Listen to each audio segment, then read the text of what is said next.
Jadi pada pertemuan kali ini ya, kita nanti membahas mengenai teori, masih seputar teori dulu. Hari ini seputar e-bisnis ya. Jadi mengapa e-bisnis perlu diperhatikan juga ya, karena dalam penerapan ya informasi akuntansi itu nantinya itu bisa digunakan ya untuk mensupport e-bisnis gitu ya. Jadi elektronik bisnis. Jadi bisnis yang memang sudah memanfaatkan teknologi gitu. Lalu setelah itu kita akan membahas mengenai jenis-jenis perusahaan ya. Jenis-jenis perusahaan dan bentuk organisasi yang mana itu kaitannya dengan bagaimana siklus akuntansinya ya. Jadi berbeda jenis perusahaan nanti berbeda siklus akuntansinya. Nah, bagaimana nanti siklus akuntansinya kita membahas minggu depan. Kita masih belajar bentuk-bentuk ya dan jenis perusahaannya dulu nanti hari ini. Mungkin saya share screen dulu.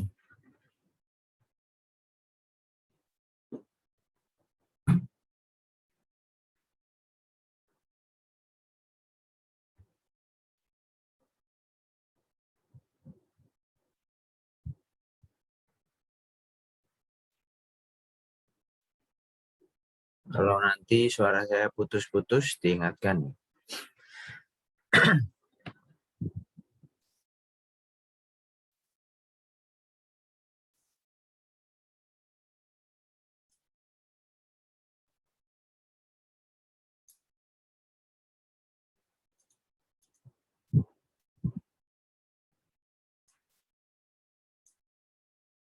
Oke, pengantar e-bisnis.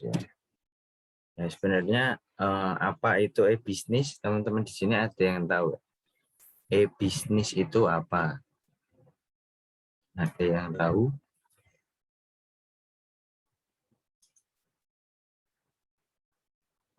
Salah satu, salah dua boleh menjawab.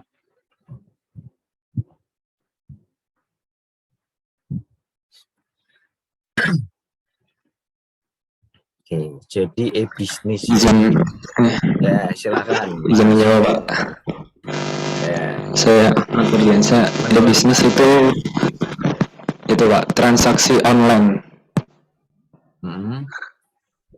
Transaksi online yang prosesnya itu ya online semua gitu, Pak. Jadi kita bisa mengakses itu secara melalui internet itu. E-bisnis. Oke, bisa. Yang lainnya, yang lain. Yang lain ada.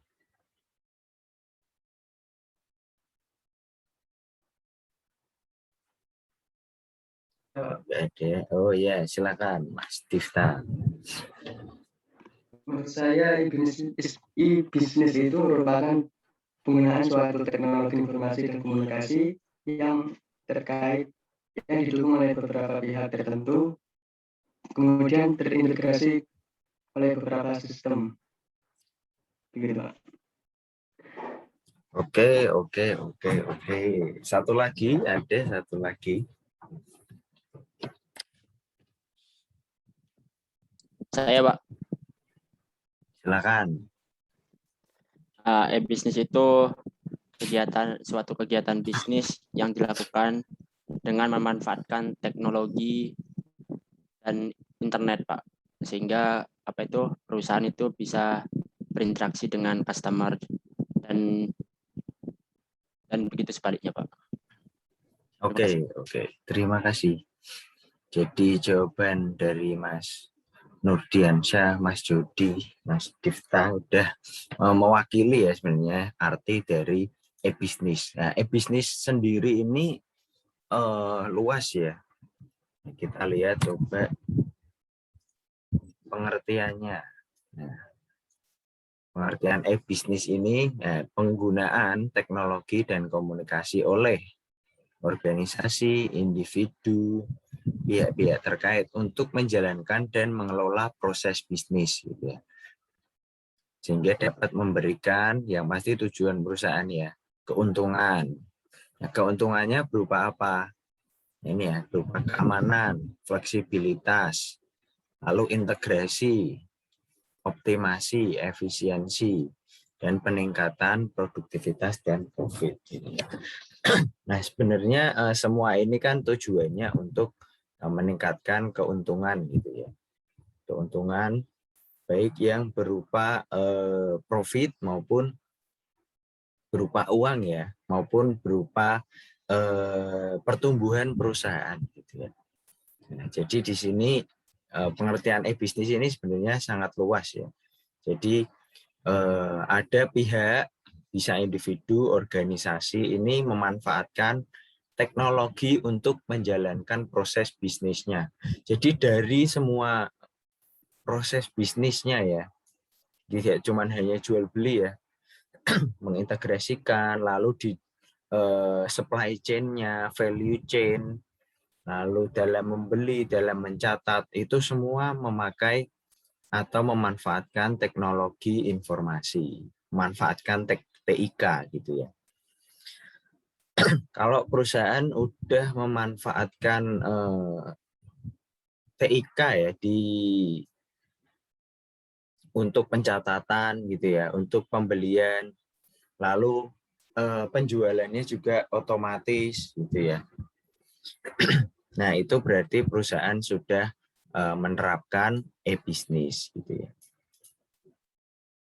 Nah, lalu sudut pandang yang perlu diperhatikan dalam mendefinisikan e-bisnis ini. Jadi e-bisnis ini harus ada apa gitu ya. Yang pertama harus ada pelakunya, pelaku yang sedang berbisnis ya, yang pasti ya, organisasi, konsumen, perusahaan, bisa supplier, pekerja, dan rekan bisnis. Jadi kalau pelaku-pelaku aja tapi mereka tidak menjalankan bisnis gitu ya, itu berarti tidak bisa didefinisikan sebagai e-bisnis gitu ya. Mereka hanya berkegiatan biasa, gitu ya. Tidak berkegiatan untuk tujuan mencari profit. Nah, itu berarti tidak bisa didefinisikan sebagai e-bisnis. E-bisnis ini harus mereka bertujuan untuk berbisnis, mencari keuntungan. Gitu ya. Lalu juga memanfaatkan yang namanya alat, media, dan sumber daya yang pastinya kaitannya dengan teknologi ya. Ada TIK, komputer, data, ada internet, dan lain sebagainya. Mesin yang sudah otomatis, gitu ya, dan lain sebagainya yang kaitannya dengan teknologi untuk mendukung bisnis suatu perusahaan atau organisasi. Kalau ada kegiatan sasaran, pasti kalau berbisnis ada sasaran ya, kegiatan bisnis, proses bisnis utama, lalu transaksi-transaksi, pembelian, jual, servis, dan operasi bisnis yang utama. Lalu ada tujuannya pasti ya ini ya, mengkoordinasi, mengkomunikasi, dan mengelola organisasi yang pastinya dengan teknologi agar bisa lebih efisien gitu ya pada prosesnya ya. Lalu transformasi proses bisnis. Jadi pada proses bisnis ini biasa perusahaan awal gitu ya, saat kecil mereka masih menjalankan proses bisnis yang manual, delegasi tugas, lalu handover tugas itu masih manual satu sama lain gitu ya. Nah, nanti kita lihat pada saat sudah transformasi proses bisnis dan sudah ke arah e-bisnis ya, menggunakan teknologi, semua itu dilakukan secara otomatis gitu ya. Jadi ada automasi pada perusahaan. Jadi perusahaan tidak perlu untuk mencatat satu-satu gitu ya. Biasanya data itu sudah tercatat melalui log gitu ya. Nah, lalu sharing informasi ya ini pastinya ya. Jadi karena semua data, informasi itu biasanya kalau nanti kita lihat ada, kalau perusahaan yang sudah menerapkan e-business itu datanya itu tersentralisasi gitu ya. Jadi semua pihak di perusahaan bisa ngecek dan transparan gitu ya. Jadi masuk ke satu database transparan, semua bisa melihat ya. Yang punya akun perusahaan bisa melihat. Lalu keuntungan, nah pasti kalau kaitannya dengan e-business, kenapa orang atau perusahaan menerapkan e-business ya pasti ingin meningkatkan keuntungan ya. Keuntungannya ini bisa banyak ya. Kalau peningkatan produktivitas itu pasti waktunya ya, waktu dalam memproduksi suatu produk itu pasti lebih sedikit, hasilnya lebih banyak. Yang pastinya kan meningkatkan laba gitu ya. Meningkatkan keuntungan. Lalu pendekatan aman, fleksibel, terintegrasi. Jadi semua juga bisa ngecek ya, transparan, memberikan nilai bisnis yang berbeda ya. Pasti untuk mungkin perusahaan perlu mengeluarkan biaya tambahan ya untuk pengadaan infrastruktur dari e-bisnis itu sendiri. Nah, tapi untuk jangka panjangnya, untuk kedepannya, perusahaan ini pasti bisa lebih efektif dan efisien. Pastinya meningkatkan keuntungan gitu ya. Mungkin pada awal penerapannya memang butuh modal tambahan. Nah, lalu di sini ada e-bisnis dan e-commerce. Ada yang tahu perbedaannya? Atau sama mungkin? Ada yang bisa? Silakan. Bedanya e-bisnis dan e-commerce.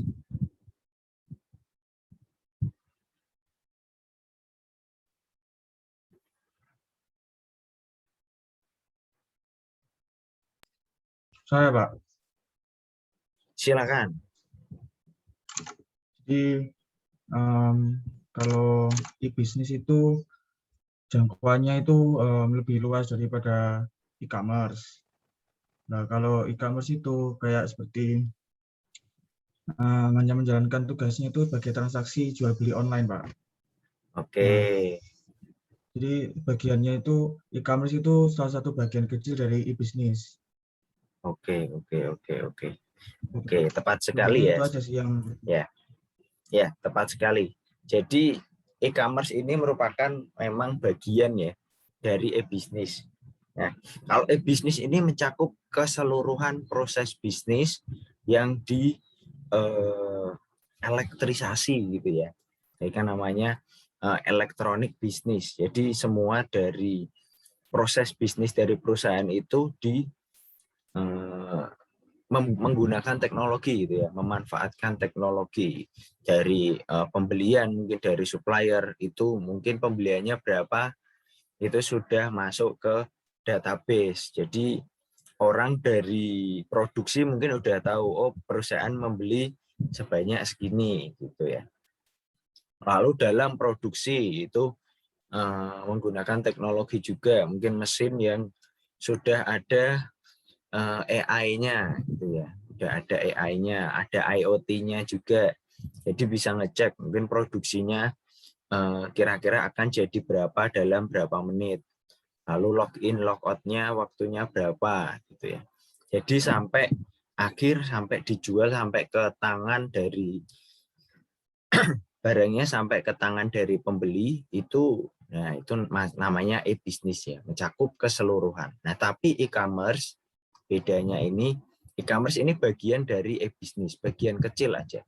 Kaitannya dengan memang proses transaksi jual beli ya, yang memanfaatkan teknologi informasi dan internet gitu ya. Jadi e-commerce ini hanya sebatas pada proses transaksi jual beli antara produsen atau penjual dari perusahaannya gitu ke pembeli ya, pembeli langsung atau customernya gitu. Jadi masih bagian kecil aja. Jadi ada perbedaan ya. Jadi tidak bisa disamakan e-bisnis dan e-commerce.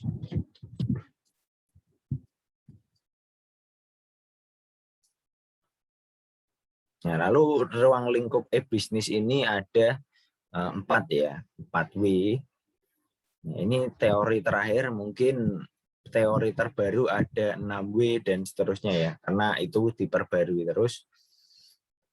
Ini ruang lingkup e-bisnis ini ada 4, what, who, where, why gitu ya. Ini sudah jelas ya seharusnya ya. What itu kaitannya dengan apa itu sebenarnya e-bisnis ya.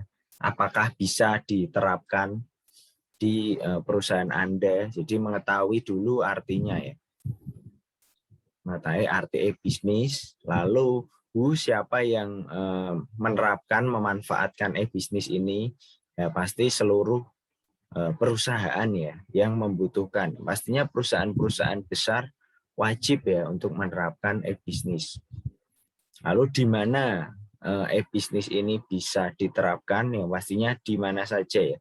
Karena kalau kita kaitannya dengan teknologi informasi, komunikasi, internet gitu, itu tidak terbatas ya pada apapun. Kita di tempat terpencil pun, contoh saya jualan online di kota kecil, mungkin masih di Jawa. Nah itu pasti tetap bisa ya kita upload produk di e-commerce dan lain sebagainya. Nah, lalu juga banyak produksi-produksi ya di perusahaan besar itu malah dilakukan di negara-negara kecil atau negara-negara berkembang gitu ya.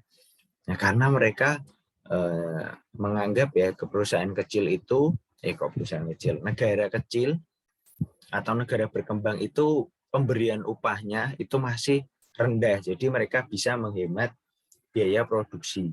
Sekarang teman-teman lihat kalau produksi fashion aja, H&M, Uniqlo itu biasanya produksi di negara berkembang. Contohnya kayak Kamboja, Vietnam, Thailand, Indonesia gitu ya. Baik lalu Zara juga teman-teman bisa cek. Itu kan produk atau brand bukan dari brand lokal ya, bukan dari negara berkembang itu, tapi brand dari negara maju, mereka membuat di negara berkembang gitu produksinya. Nah, kalau mungkin mereka produksi di negara maju, mereka itu pasti memiliki kualitas yang premium dan lebih mahal gitu ya. Seperti yang saya tahu itu kalau sepatu ya, sepatu Converse, Nike gitu ya. Itu kan sekarang satu perusahaan. Nah, mereka itu biasa produksi di Vietnam, Thailand, China. China itu masih masuk perusahaan, masih masuk negara berkembang ya, karena mereka kan besar, terus di beberapa titik di negaranya itu masih banyak yang tertinggal gitu ya. Lalu mereka digaji masih sedikit. Nah, makanya banyak warga China overseas yang mainlandnya itu banyak yang dikirim ke Indonesia gitu ya. Banyak beritanya ya. Banyak warga negara China masuk ke sini cari kerja gitu ya. Padahal masyarakat Indonesia pun masih banyak yang belum bekerja gitu ya. Nah, mereka itu yang pastinya mengurangi cost ya untuk memproduksi suatu barang di negara berkembang. Nah, kalau produksi Nike dan Converse tersebut diproduksi di negara maju ya, kayak Jepang gitu, Amerika, itu pasti memiliki label tersendiri, harganya itu bisa 2-3 kali lipat gitu ya. Dan labelnya itu besar biasanya. Mungkin teman-teman bisa cari kalau beli Nike atau Converse di sport station atau yang di mall itu yang biasa mungkin masih under 1 juta ya. Nah, mungkin kalau teman-teman nyari lah di internet yang Converse made in USA atau yang made in Japan. Nah, itu biasanya harganya sudah 1 juta plus, nah gitu ya, itu perbedaannya. Lalu kenapa kenapa perusahaan harus menerapkan? Nah, ini penting bagi perusahaan-perusahaan baik yang masih grow atau yang sudah maju atau yang sudah mungkin sudah advance ya, sudah berbentuk perseroan. Ini karena mereka harus memaksimalkan ya proses bisnisnya, dibuat seproduktivitas mungkin, seefisien mungkin, dan seefektif mungkin. Nah, itu karena apa? Karena di era sekarang itu kan lebih mudah ya memang. Kita memasarkan ke negara lain lebih mudah. Kita mungkin mendapatkan supplier lebih mudah. Tapi dengan seperti itu, pasti kompetitor juga semakin tumbuh gitu ya.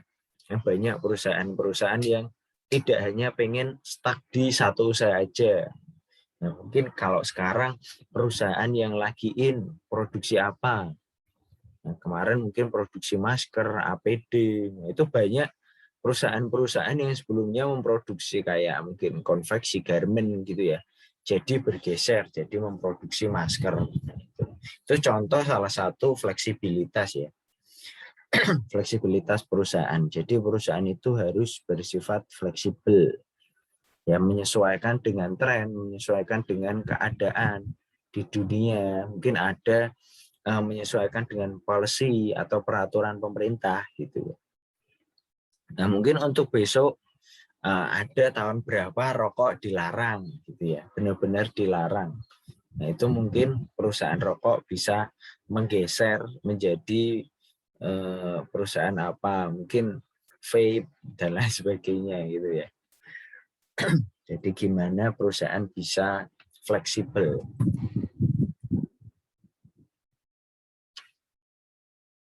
Nah, lalu faktor yang mendorong perusahaan harus menerapkan e-bisnis ya, itu pasti customer expectation. Jadi kalau sekarang itu pasti customer pengennya yang terbaik gitu ya, karena ya pilihannya udah semakin banyak gitu. Oke, kita kalau ya udah kita bawa produk ke pasar, ya, ke e-commerce, tapi tanpa membawa value yang lebih. Nah, itu bisa-bisa aja gitu. Nah, tetapi pasti untuk kedepannya kita kalah dengan pesaing-pesaing kita yang lain ya. Mungkin mereka menawarkan value lebih gitu ya. Contohnya kita kalau di mall gitu ya, atau sekarang di e-commerce banyak, itu kita beli mesin cuci. Nah, dengan harga 2 juta 2 juta lah gitu ya, 2 juta pas itu kita dapat mesin cuci yang bagus ya, dengan spek yang sama lah dengan yang harga 2 juta, mungkin 2 juta 300 gitu. Tapi yang 2 juta 300 ini dibekali dengan servis tambahan berupa apa? Mungkin berupa garansi 2 tahun, lalu garansi ganti baru selama 6 bulan. Nah, itu enggak ada di dalam mesin cuci tersebut ya, tapi itu merupakan value tambahan gitu ya, yang diberikan oleh perusahaan berupa servis ya, layanan. Lalu kompetitif imperatif itu ya. Jadi memang sudah saya jelaskan di era teknologi ini semuanya semakin mudah ya, tapi ya semakin susah juga karena semua orang berlomba-lomba lah masuk di dunia industri elektronik gitulah ya. Jadi di industri teknologi, jadi semua yang memanfaatkan teknologi juga. Sekarang teman-teman lihat kalau Gojek, ya, Gojek itu memang ya dia bisa aja meniru ya, dia meniru Uber, meniru Grab dari luar karena kan ownernya memang kuliahnya sebelumnya di Amerika gitu ya, mungkin di sana sudah ada, lalu tidak semerta-merta dibawa aja gitu ya. Uber, udah kita buat Uber di Indonesia, ya, itu kan padahal di Indonesia udah ada taksi. Nah, Pak Nadiem melihat nih ada celah di sana. Nadiem melihat ada celah bahwa mungkin di Indonesia butuh ojek motor karena macet mungkin ya. Ojek juga lebih cepat, orang kan lebih senang karena lebih murah gitu ya. Nah, lalu dibuatlah itu Gojek.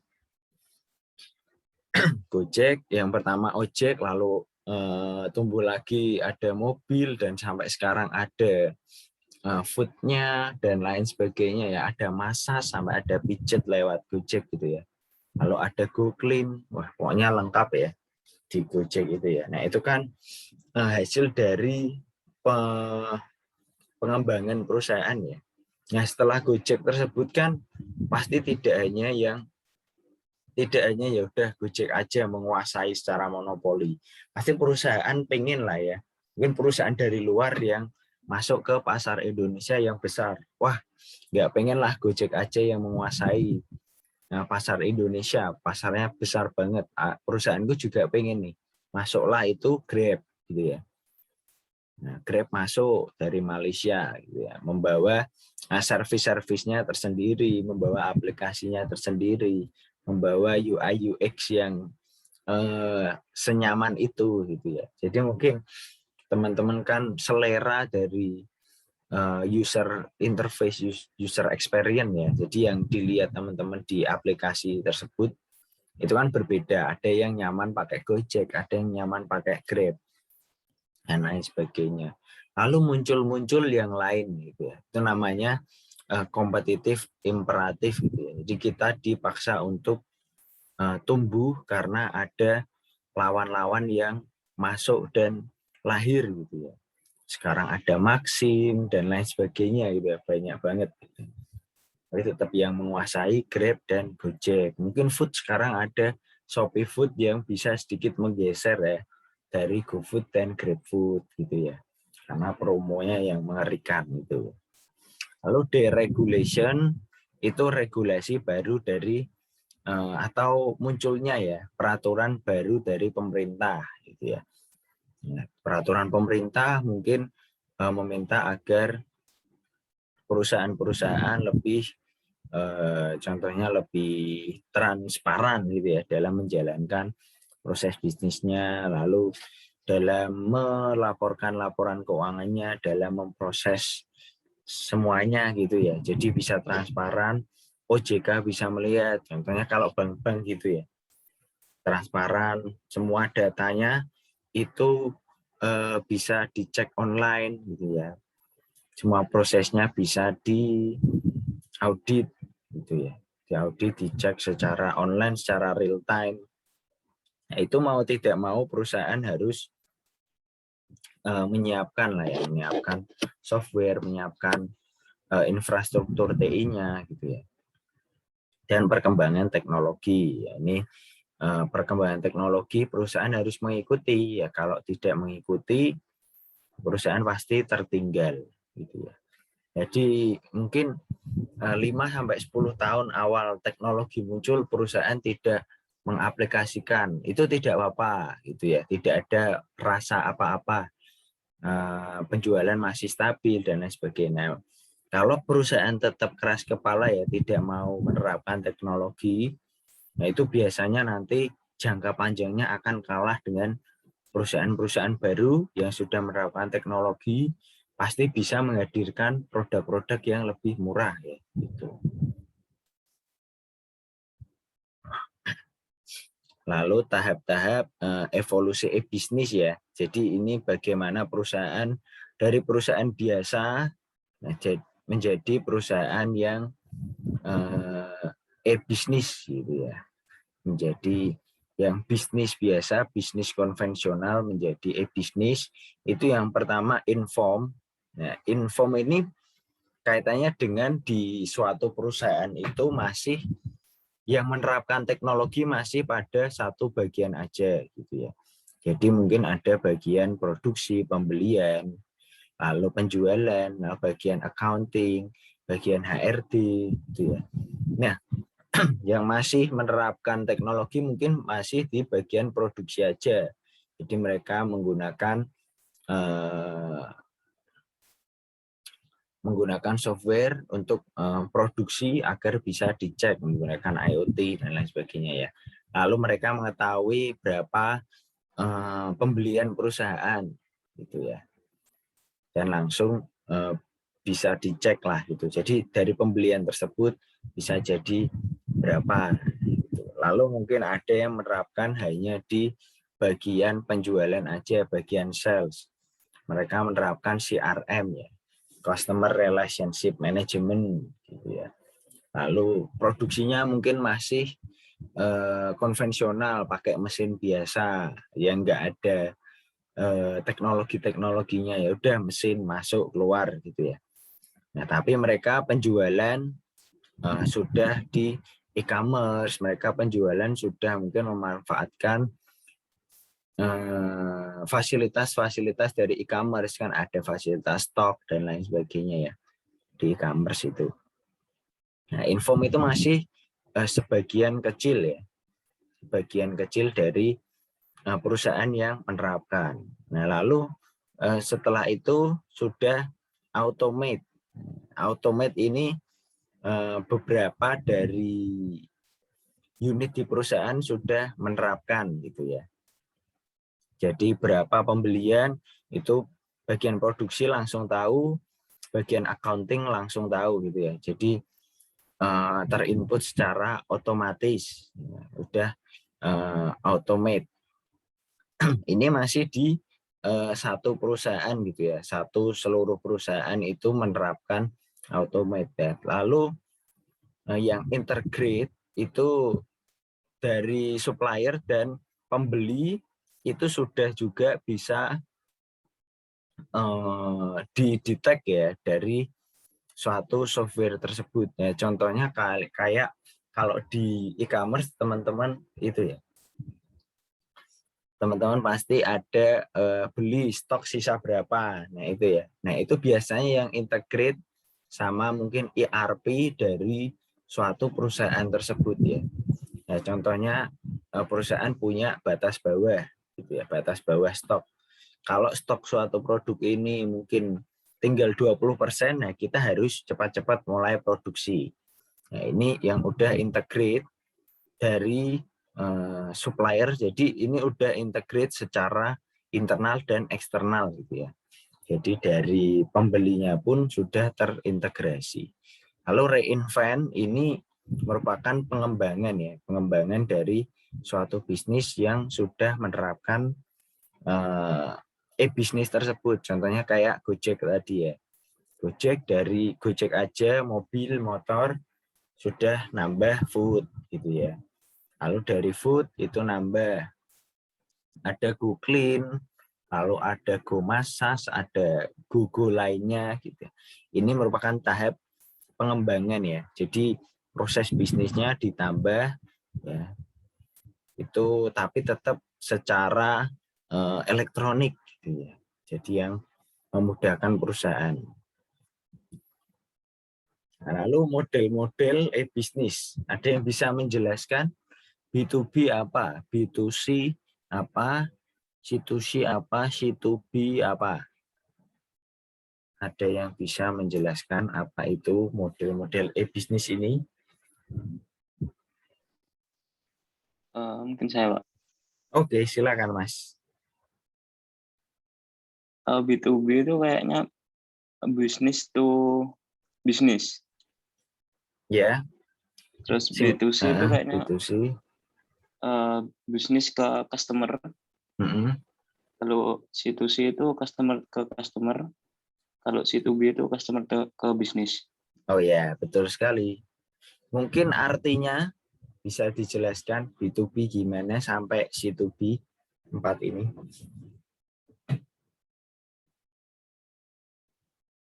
Yang lain mungkin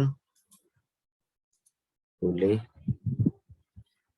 Bisnis to bisnis itu artinya seperti apa sih? Bentuknya seperti apa?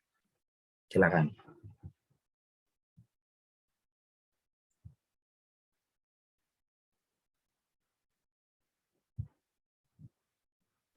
Kalau bisnis ke bisnis ya perusahaan ke perusahaan mungkin gitu, Pak.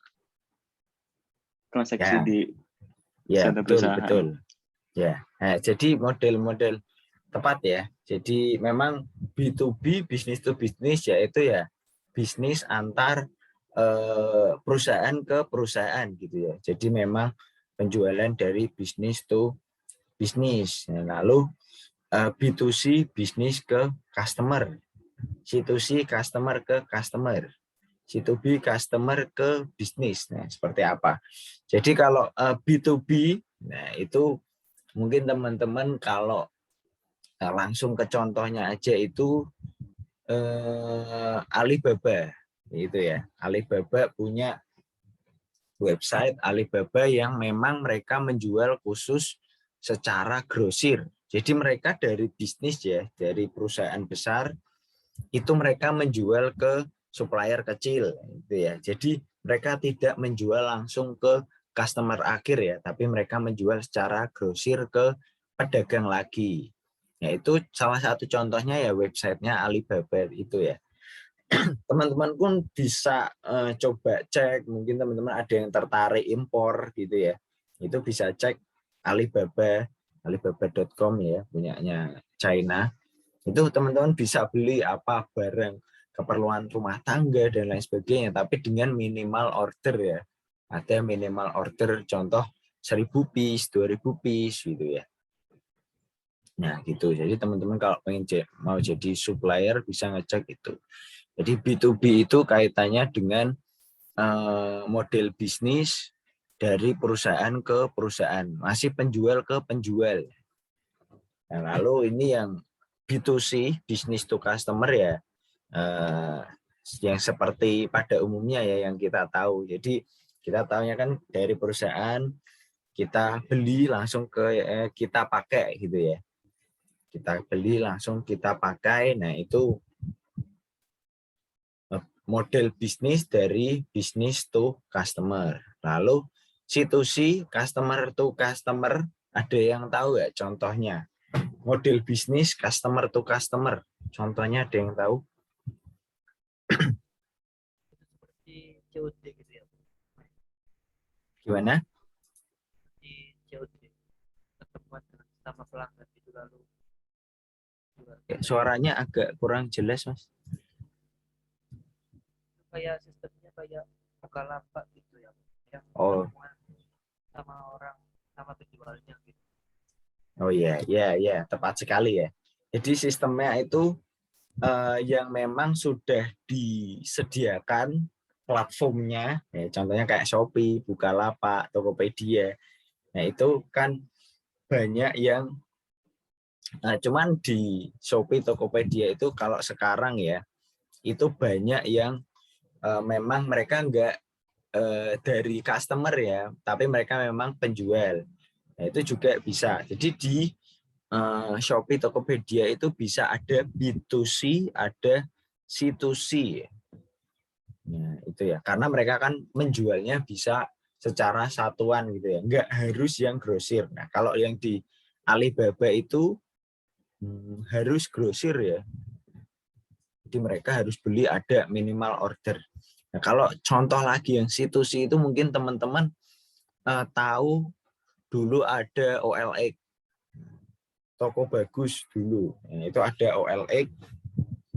Nah, itu memang contoh konkret ya dari C2C. Di sana mereka jual dari memang ada yang baru satuan, ada yang bekas gitu ya.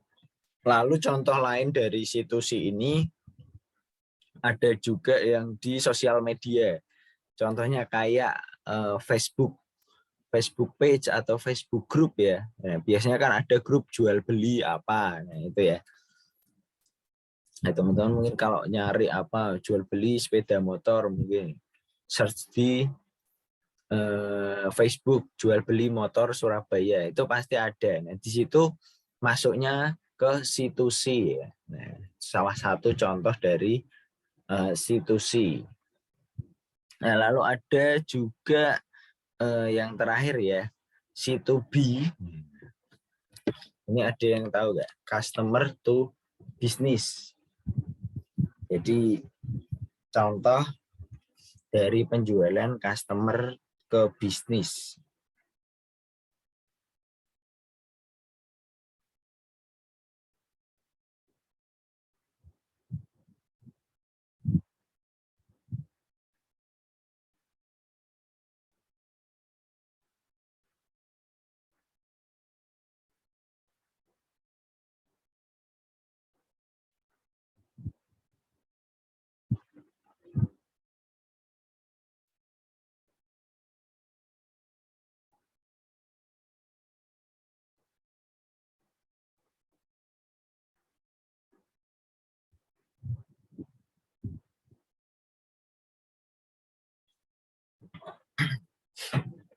Jadi kalau C2B ya, customer to business ini bisa kayak dulu Lazada itu juga menerapkan C2B gitu ya. Jadi mereka beli mungkin dari kayak supplier kecil yang mau menjual dengan harga murah. Nah, itu mereka berani beli dulu di stok Lazada, atau Lazada yang melakukan dropship gitu ya. Mereka dropship. Jadi mereka hanya ya kayak Shopee sekarang gitu ya. Cuman mereka menjual atas nama Lazada. Mereka nggak langsung memperlihatkan nama tokonya gitu ya. Lalu ada mungkin di yang penjualan foto gitu ya. Kalau teman-teman hobi fotografi, mungkin itu bisa menjual foto ke iStock gitu-gitu ya. Nah, itu kan teman-teman menjual ke iStock, nanti orang lain ada yang beli, iStock dapat berapa persen, teman-teman dapat berapa persen. Nah, itu salah satu contoh dari customer atau perorangan ke menjual ke bisnis gitu ya. Nah, lalu ada ini ya tadi, ini model arsitektur aplikasi e-bisnis, ada yang sequential, ada yang sinkronus. Jadi semua kalau sinkronus itu semua bisa ngecek ya. Jadi enggak yang hanya bisa ngecek yang saat prosesnya dia aja. Nah, sequential ini masih yang sedikit konvensional ya. Jadi purchasing ke manufacturing ke sales. Itu datanya mereka data purchasing sales nggak akan bisa tahu ya gitu.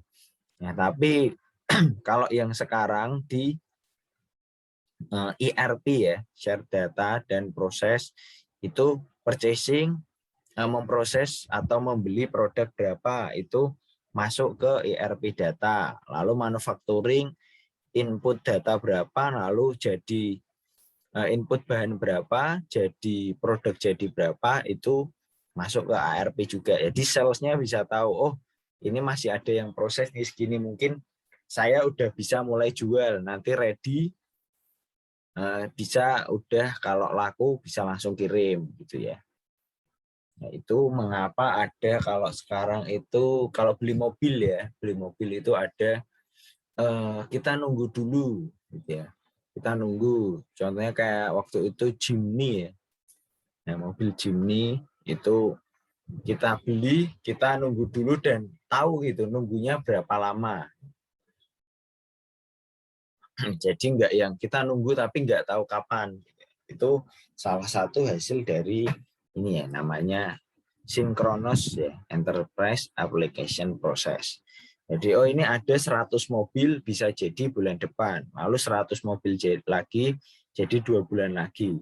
Nah, tinggal customernya ini antrian ke berapa gitu ya. Lalu untuk infrastruktur e-bisnis ya, dari yang harus ditingkatkan atau dibeli oleh perusahaan ini ya. Jenis jaringan, lalu softwarenya. Softwarenya ada pengendalian akses, pengelola jaringan, dan lainnya sampai keamanan data. Ya, mungkin sampai sini untuk e-bisnis, ada pertanyaan atau tidak?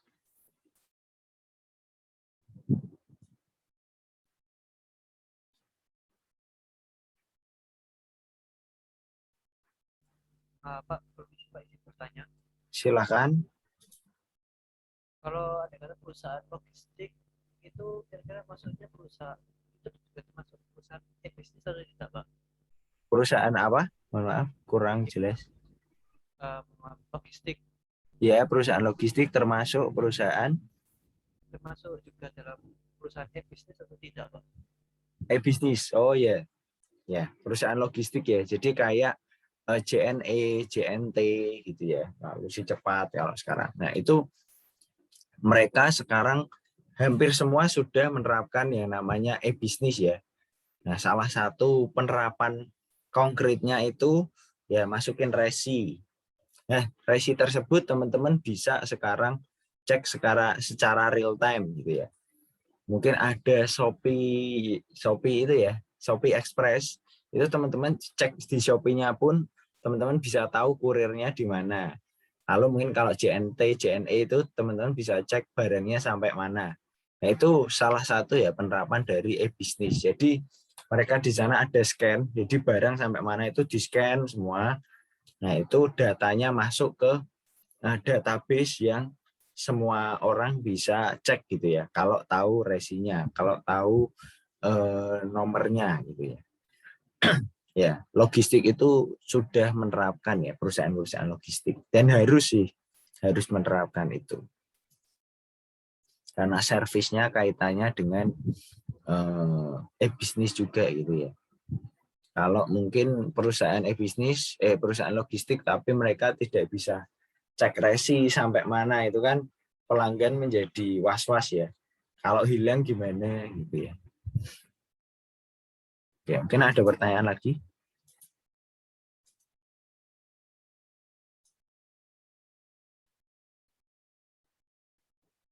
Belum ke jenis perusahaan. Oke, saya lanjut ya. Ya, jenis perusahaan, nah secara umum mungkin teman-teman ada yang udah tahu, ada yang bingung. Perusahaan itu ada perusahaan manufaktur, perusahaan dagang, perusahaan jasa, ada 3 ini.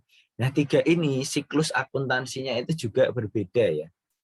Nah nanti perbedaannya apa teman-teman coba cari dulu, nanti untuk minggu depan kita bahas bareng-bareng.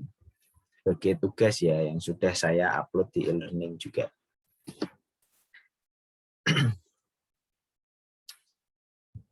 Mungkin sebelumnya ada yang tahu perusahaan, oh ya mungkin saya jelaskan dulu, kalau perusahaan manufaktur itu memproduksi ya, jadi mereka membeli bahan mentah, lalu mereka produksi menjadi produk jadi, baik merek mereka sendiri atau ada yang order secara apa ya, secara namanya apa gitu, moe atau apa, MOQ ding, MOQ secara MOQ gitu ya. Jadi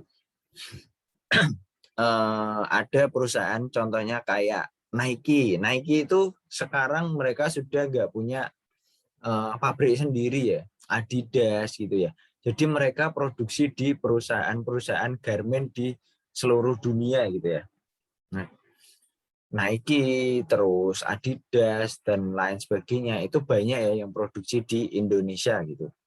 Mereka produksi di mungkin ratusan perusahaan di Indonesia. Yang perusahaan satu membuat jersey, siapa Chelsea, gitu ya. Lalu perusahaan yang lain membuat mungkin baju casualnya, mungkin membuat sepatunya dan lain sebagainya.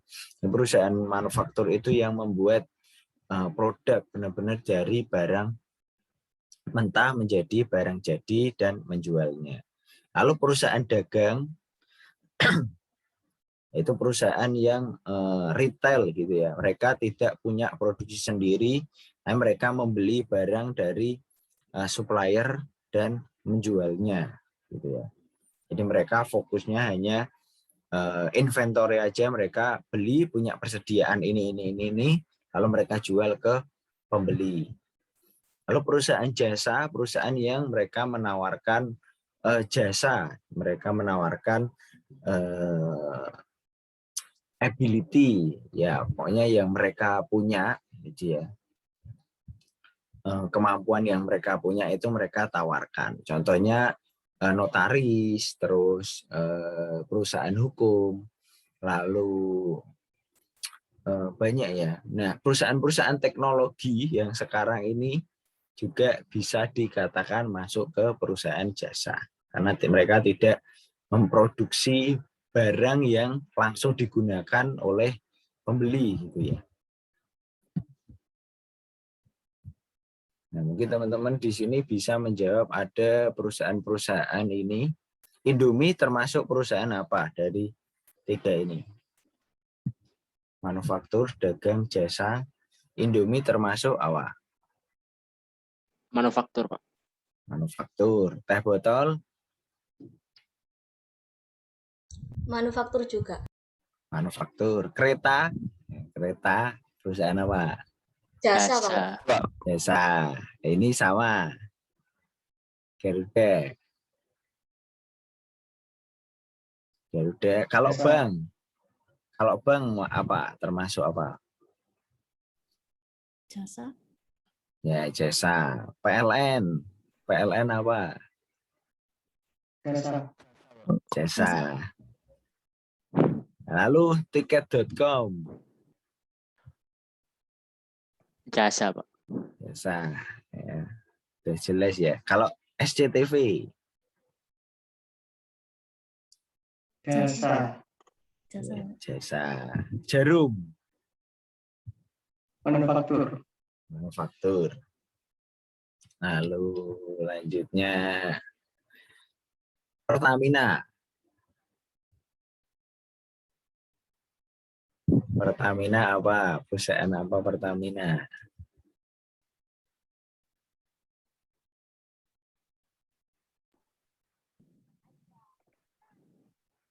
Pertamina yang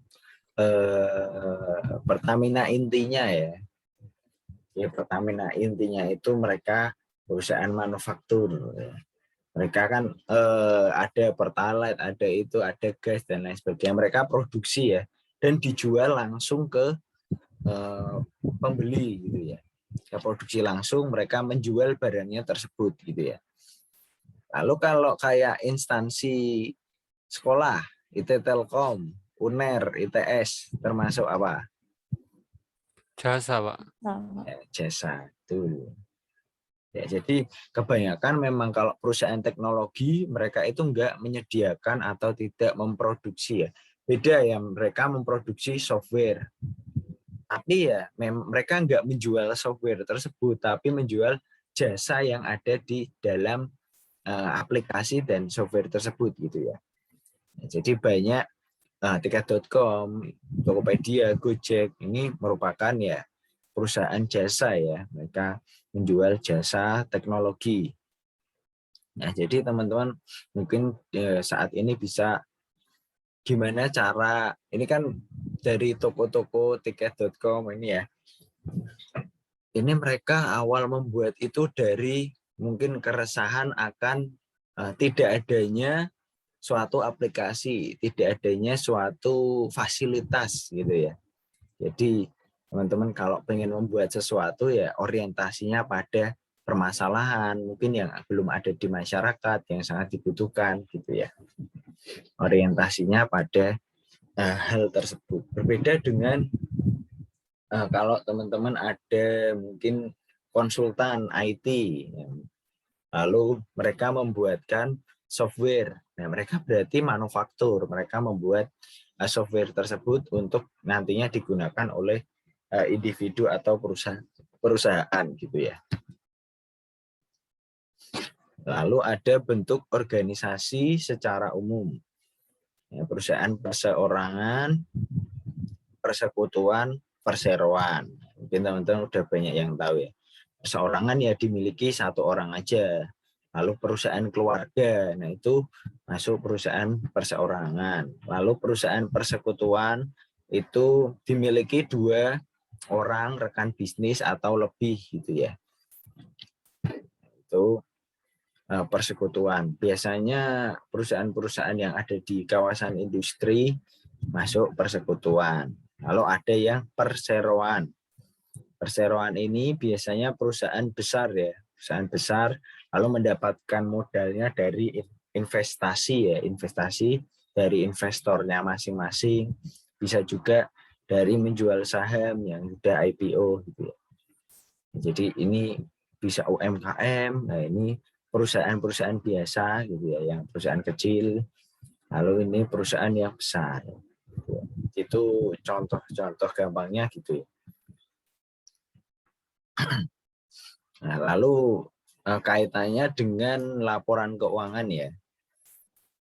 Jadi kita pelajari jenis perusahaan itu masih terkait dengan laporan keuangan karena memang siklus akuntansi dari perusahaan-perusahaan tersebut itu berbeda ya. Meskipun laporan keuangannya sama ya tetap ada 5, tetap ada Itu ya, laporan laba rugi, perubahan modal, neraca, arus kas, catatan atas laporan keuangan. 5. Tetap ada itu, tapi dalam prosesnya itu berbeda-beda. Nah, contohnya kalau perusahaan dagang, mereka punya yang namanya inventory card. Nah, itu ya, mereka punya kartu persediaan barang-barang yang mereka beli, berapa mereka jual berapa, ada sistem yang namanya FIFO LIFO gitu ya. Kalau teman-teman berdagang itu pengennya pakai FIFO apa LIFO gitu ya, first in first out atau last in first out gitu ya. Yang pengen dijual barangnya yang pertama dibeli atau yang yang terakhir dibeli gitu ya. Kalau di toko-toko retail kayak yang namanya Alfamart, Indomart gitu, itu mereka menjual biasanya FIFO ya, first in first out. Nah, itu kenapa kalau kita beli di Indomaret yang paling depan itu biasanya expirednya lebih cepat daripada yang paling belakang.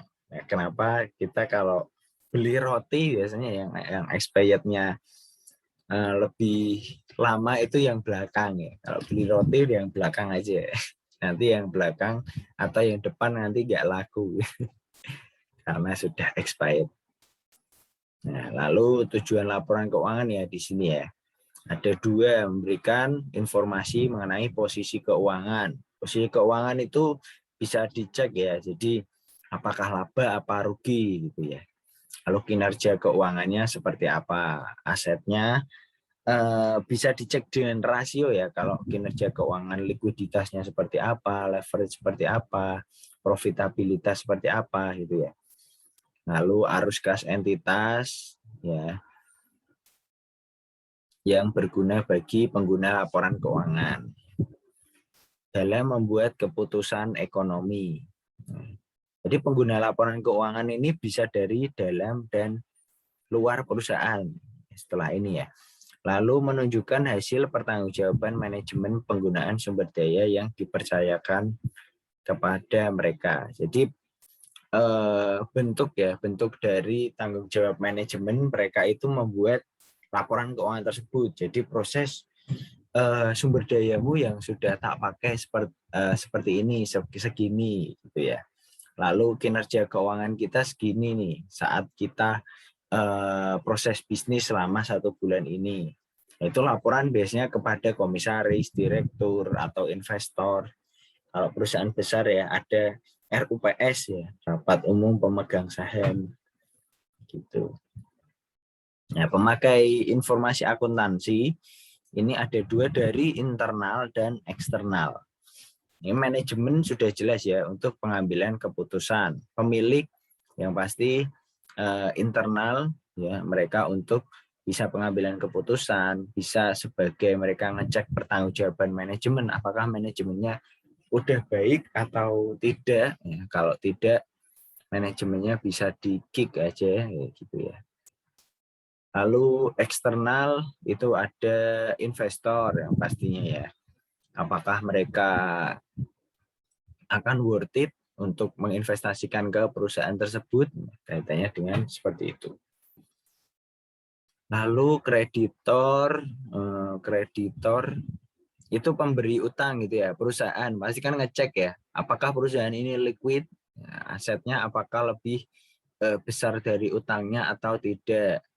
Nah, kalau tidak ya tidak perlu diberi utang gitu ya. Tapi kalau masih tinggi likuiditasnya berarti bisa diberi utang. Likuiditas itu kaitannya dengan kemampuan perusahaan ya dalam membayar kewajibannya, memenuhi kewajibannya.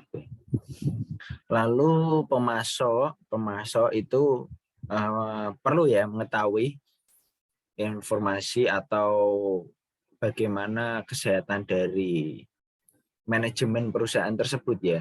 Itu karena apa? Biasanya kalau perusahaan besar itu beli produk di bahan mentah ke pemasok, itu mereka tidak membayar ya secara cash. Biasanya mereka faktur gitu ya, atau membayar secara tempo, kredit. Kalau instansi pemerintah ya, gunanya buat ngecek ya apakah perusahaan ini sudah taat peraturan, taat hukum, taat pajak, baik mungkin kesehatan lingkungannya diperhatikan atau tidak, ya, sudah melakukan kewajiban CSR atau belum. Nah, lalu masyarakat umum itu kaitannya untuk seperti kita ya, kalau kita mau riset mungkin laporan keuangan perusahaannya gitu ya, kaitannya dengan riset. Nah, lalu pelanggan penting ya, mereka membeli apakah perusahaan ini sehat, lalu produknya apakah kemungkinan ada terus. Nah, lalu karyawan kenapa termasuk di eksternal di sini? Karena karyawan tidak bisa menggunakan informasi akuntansi ini untuk memberi masukan ya, untuk memberi masukan ke perusahaan secara langsung. Kan yang berhak manajemennya. Kalau karyawan kan di luar manajemen, mereka nggak bisa ikut yang namanya rapat gitu ya. Lalu karyawan ini untuk apa? Nah, karyawan ini ngecek mungkin untuk mengetahui apakah perusahaan sehat, bisa long term gitu ya. Mungkin kalau perusahaannya dicek perusahaannya nggak sehat, mungkin karyawannya sudah mulai bersiap-siap untuk mencari perusahaan baru aja untuk kerja gitu ya. Nah, kira-kira begitu untuk teori jenis perusahaan dan bentuk perusahaan, lalu pengguna laporan keuangan. Sampai sini ada pertanyaan?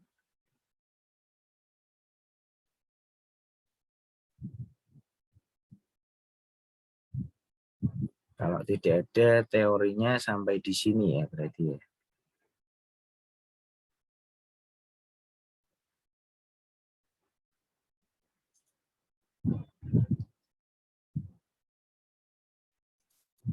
Saya bukakan untuk tugasnya, mungkin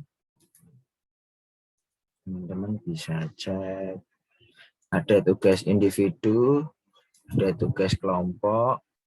Tugas individu merangkum aja ya, merangkum pertemuan kita hari ini seperti apa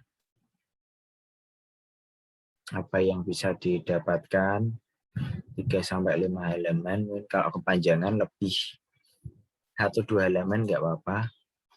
Lalu untuk tugas kelompok, ini yang penting, itu nanti kita minggu depan presentasi ya, mencari contoh perusahaan besar yang termasuk perusahaan jasa dagang manufaktur. Lalu dijelaskan sedikit ya, perusahaan jasa mungkin apa gitu ya, perusahaan teknologi, perusahaan dagang, Alfamart, Indomart, manufaktur apa. Lalu mencari siklus akuntansi perusahaan jasa dagang dan manufaktur.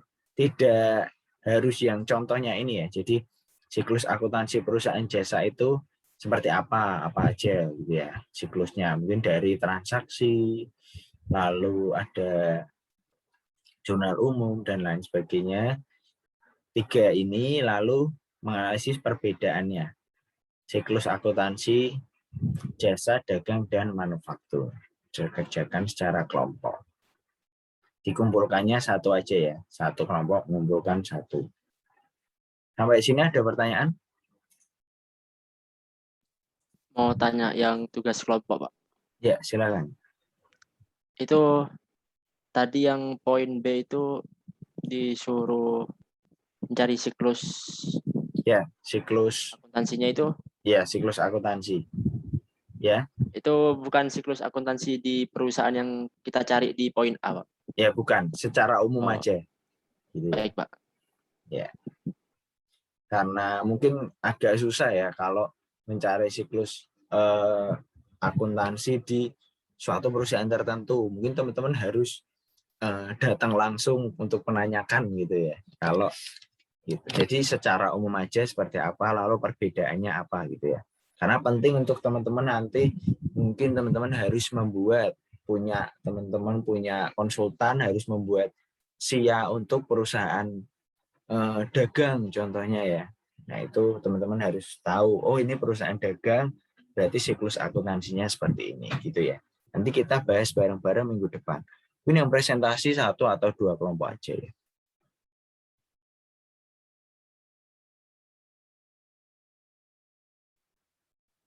Oke, ada pertanyaan lagi?